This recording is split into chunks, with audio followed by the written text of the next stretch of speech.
All right, let's talk about something big happening in Ghana. There's a new bill on the table that's about to completely transform how the country deals with weather. And I mean everything, from the forecast you check on your phone to massive long-term climate strategies. This is a real game changer. So here's our plan. We're going to look at why this overhaul is happening in the first place, then dig into what this new authority is actually supposed to do. We'll check out who's in charge, and this is the interesting part, where the money's coming from. After that, we'll cover the new rulebook and wrap it all up with why this is such a big deal for everyone. Okay, first things first. What's the biggest shift here? Well, we're talking about a serious power-up. Ghana's weather institution is going from an agency to a full-blown authority. So you gotta ask, right? Why do this? Why create this big, powerful new body now? Well, it seems to boil down to a need for much stronger regulation and, honestly, just getting everyone on the same page with standards as climate challenges get more and more serious. This slide really lays it out perfectly. Before, the agency was kind of like a spectator. It watched the weather and reported on it. But this new authority, it's a player on the field. It's a regulator with some serious teeth. We're talking the power to make rules, grant licenses, and actually enforce them across the country. Okay, so with all this new power comes a whole new mission, right?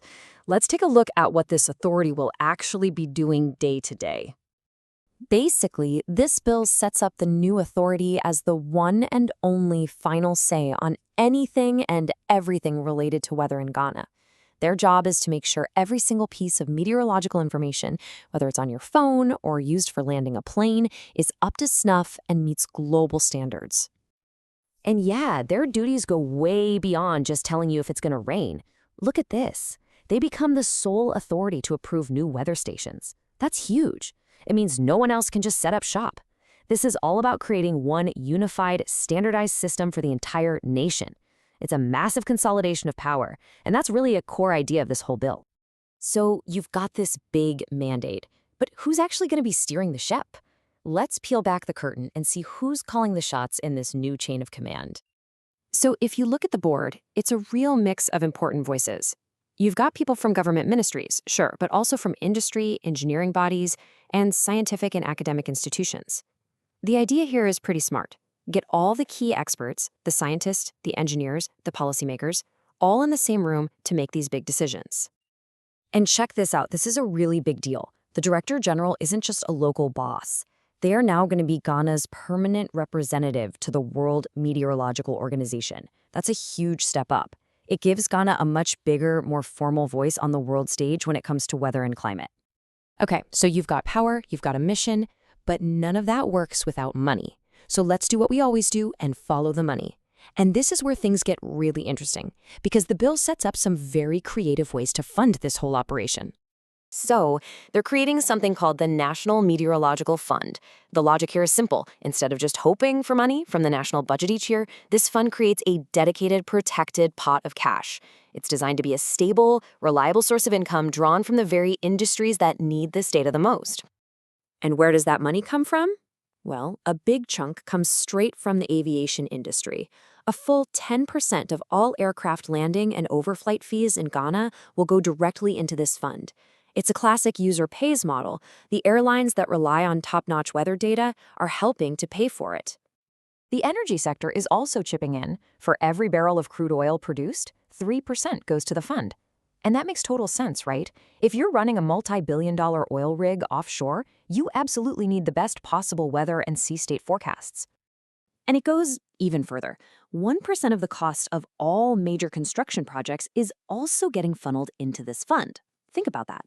Every time a new road, building, or dam is built, a little piece of that budget goes towards funding the very climate data that will help make sure that infrastructure can actually withstand future weather. So as you can see, the net is cast pretty wide. We're talking maritime, agriculture, fisheries, you name it. The philosophy behind it all is really straightforward. If your business depends on knowing what the weather is going to do, then you have a stake in making sure the forecasts are as good as they can possibly be. All right, let's shift gears to what might be the single biggest change for private businesses in this space, the new rulebook. We're talking about a brand new licensing and regulation system. And this is a complete 180 from how things were. Before, it was pretty much a free-for-all. Now, it's a tightly regulated system. To put it plainly, After this bill passes, it will be mandatory, and I mean illegal not to, have a license to provide any kind of meteorological service or data. And getting that license won't be a walk in the park. You have to apply. Then you'll go through background checks and inspections of your facilities.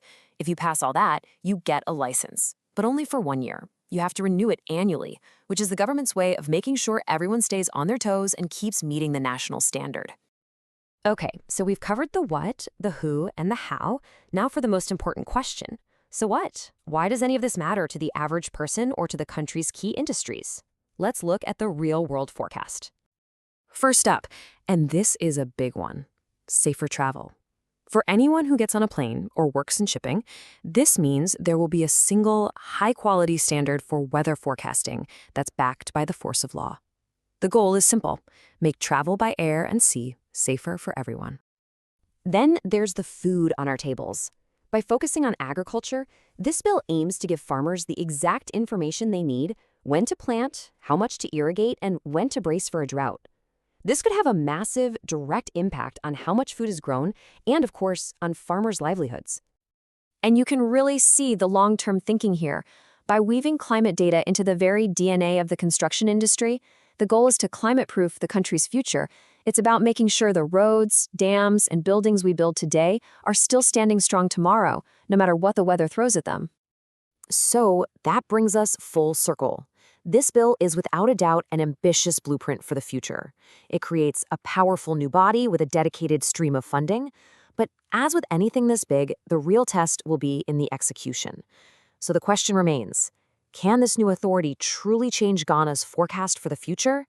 That's the billion-dollar question, and you can be sure everyone will be watching.